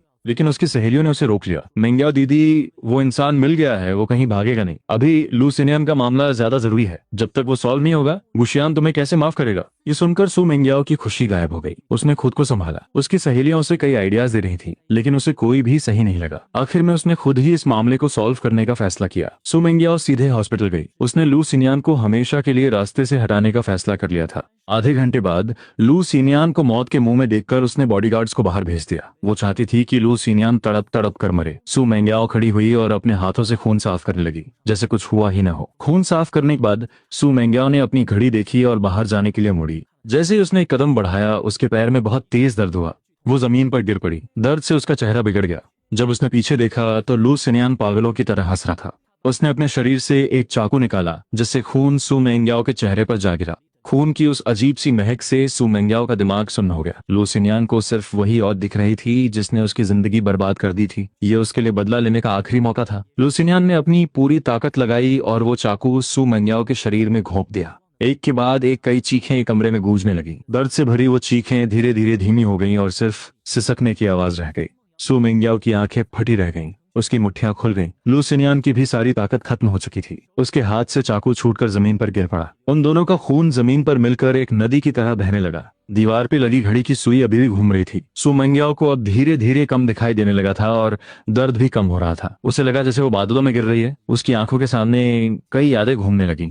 बचपन से लेकर अब तक की सारी यादें। उन ब्लैक एंड व्हाइट यादों में सिर्फ एक ही इंसान रंगीन था। 16 साल का मैं सफेद सूट पहने शांति से पियानो बजा रहा था। 18 साल का मैं उसके हॉस्पिटल बेड के पास खड़ा रो रहा था और उसका हाथ पकड़े हुआ था। 23 साल का मैं आंखों में आंसू लिए हुए वो लाल गुलाब ले रहा था और उसका पति बनने के लिए हाँ कह रहा था। 24 साल का मैं छाता लेकर तेज बारिश में जा रहा था और मुझे उसके चेहरे पर कोई इमोशन नहीं दिख रहा था। उस धुंधली होती हुई परछाई को देखकर सू मेंग्याओ के शरीर में तनी हुई वो डोर टूट गई। उसे लगा जैसे उसके शरीर से कुछ निकल रहा है। वो उसे जाने नहीं देना चाहती थी, लेकिन वो कुछ कर भी नहीं सकती थी। उसे महसूस हो रहा था कि उसका शरीर धीरे धीरे ठंडा पड़ रहा है। सिर्फ उसकी आंखों से आंसू की एक धार बह रही थी। पहली बार इतनी गर्मी में न्यू ईयर सेलिब्रेट करना मेरे और जाओयू दोनों के लिए बहुत नया एक्सपीरियंस था। जाओयू के पेरेंट्स चाइना से बहुत सारी चीजें लेकर आए थे। वो दोनों लिविंग रूम में डेकोरेशंस लगा रहे थे। पूरे घर में खुशियों का माहौल था। बहुत सालों बाद मुझे फाइनली न्यू ईयर की वो खुशी महसूस हो रही थी। मेरी दादी के गुजरने के बाद से मैं हमेशा अकेला ही न्यू ईयर मनाता था।